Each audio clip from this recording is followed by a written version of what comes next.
സംസാരിക്കാനുള്ളത് middle ക്ലാസ്സിലുള്ളവരോടാണ്. ശരിക്കും നമ്മളൊക്കെ basic need എന്താ? പല ആളുകളുടെയും വീടായിരിക്കും. ഞാൻ എൻ്റെയൊക്കെ വീടിൻ്റെ ഒരു സ്വപ്നം അല്ലെങ്കിൽ ഒരു ഓർമ്മ പറയാം.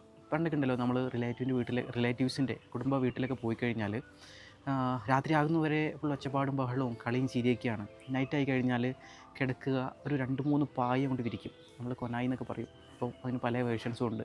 അതിലങ്ങോട്ട് നിരന്ന് കിടക്കുക ചെയ്യുക. അതിൽ വല്യപ്പയും വല്യമ്മയും കുട്ടികളും അനുജനും ജ്യേഷ്ഠനും എല്ലാവരും ഉണ്ടാവും. ഇപ്പോഴും എൻ്റെ ഓർമ്മയിലുള്ള ആ ഒരു ലാസ്റ്റ് എല്ലാവരും ഒരുമിച്ച് കിടന്നുറങ്ങിയത് ഒരു ചിമ്മിണി വിളക്കിൻ്റെ വെളിച്ചത്തിലാണ്.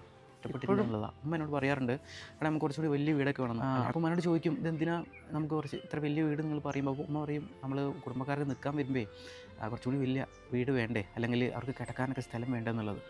ശരിക്കുണ്ടല്ലോ, മനുഷ്യന്മാരുടെ ഒരു ബേസിക് ക്വാളിറ്റി എന്താണെന്ന് അറിയാം.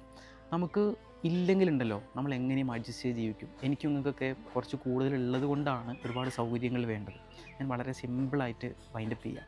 അതായത് നമുക്ക് വലിയ വീടുകൾ ഉണ്ടാക്കുന്നതിലുപരി വളരെ ചെറിയ വീടുകൾ ഉണ്ടാക്കുക, അത് ഭംഗിയിലാക്കുക എന്നുള്ളതാണ്. പക്ഷേ അതേസമയം നമ്മൾ വലിയ വീടുകൾ ഉണ്ടാക്കുമ്പോൾ നഷ്ടപ്പെടുന്നത് എന്താണെന്നറിയോ?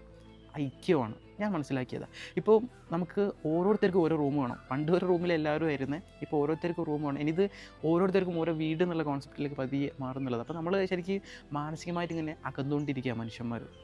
ഒരു വീട്ടിൽ 4 ആൾ അല്ലെങ്കിൽ 2 ആളായിക്കോട്ടെ, ചെറിയ വീടായാലും വലിയ വീടായാലും, അത് എപ്പോഴാണ് വലിയ വീടും ചെറിയ വീടും ഒക്കെ ആകുന്നത്, ഭംഗി ഉണ്ടാകുമെന്ന് വെച്ചാൽ അവരുടെ ഉള്ളു വലുതാകുമ്പോഴാണ്.